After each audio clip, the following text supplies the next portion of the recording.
Assalamualaikum warahmatullahi wabarakatuh. Perkenalkan, saya Curafida Zahra, NPM 231110301054. Saya akan menjawab pertanyaan dari mata kuliah Avertebrata Air.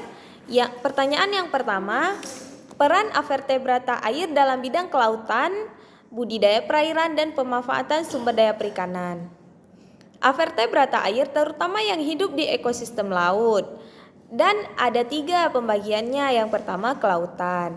Kelautan, avertebrata seperti moluska, kerang, tiram, Crustaceae atau udang, lobster, dan Echinodermata atau teripang menjadi bagian dari ekosistem laut sebagai pengurai atau konsumen laut. Mereka membantu dalam menjaga keseimbangan ekosistem laut dan sebagai indikator kesehatan lingkungan. Contoh kasusnya adalah teripang yang berperan dalam membersihkan dasar laut. Yang kedua, ada budidaya perairan. Avertebrata juga penting dalam budidaya perairan. Udang dan kerang merupakan contoh komoditas budidaya yang memiliki nilai ekonomi tinggi. Contohnya, budidaya udang windu di Indonesia. Yang ketiga, pemanfaatan sumber daya perikanan. Avertebrata air seperti cumi-cumi dan gurita juga menjadi komoditas penting dalam industri perikanan. Contoh kasusnya adalah penangkapan cumi-cumi di Laut Jawa yang dilakukan secara besar-besaran karena permintaan pasar global.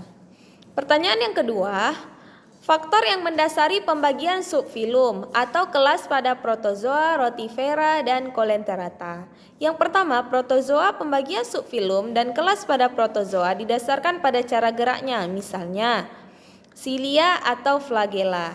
Contoh kasus, klasifikasi amoeba atau rhizopoda yang bergerak dengan pseudopodia. Rotifera, pembagian kelas pada filum rotifera didasarkan pada struktur tubuh dan cara reproduksi. Contoh kasusnya adalah yang dapat bereproduksi secara aseksual dan seksual. Yang ketiga, ada colelenterata. Pembagian dalam colelenterata didasarkan pada bentuk tubuh atau polip atau medusa. Siklus hidup ini jenis sel penyengat. Contohnya adalah kelas hidrozoa. Sementara kelas sipozoa memiliki bentuk medusa yang dominan. Yang ketiga, mekanisme adaptasi filum rotifera terhadap perubahan lingkungan.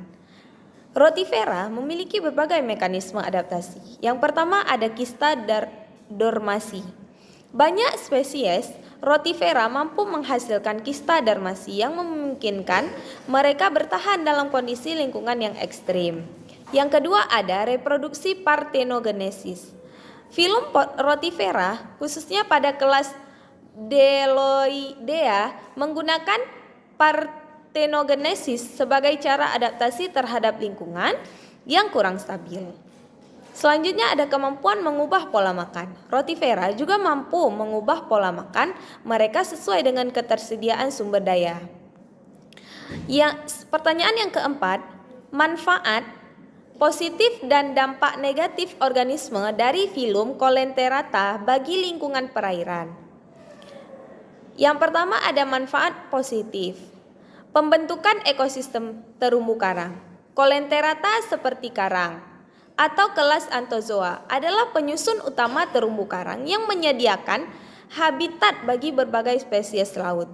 Terumbu karang juga berperan dalam melindungi pantai dari erosi. Selanjutnya ada penjernih air. Beberapa colelenterata seperti anemon laut berperan dalam menyaring air laut sehingga membantu menjaga kejernihan dan kualitas air.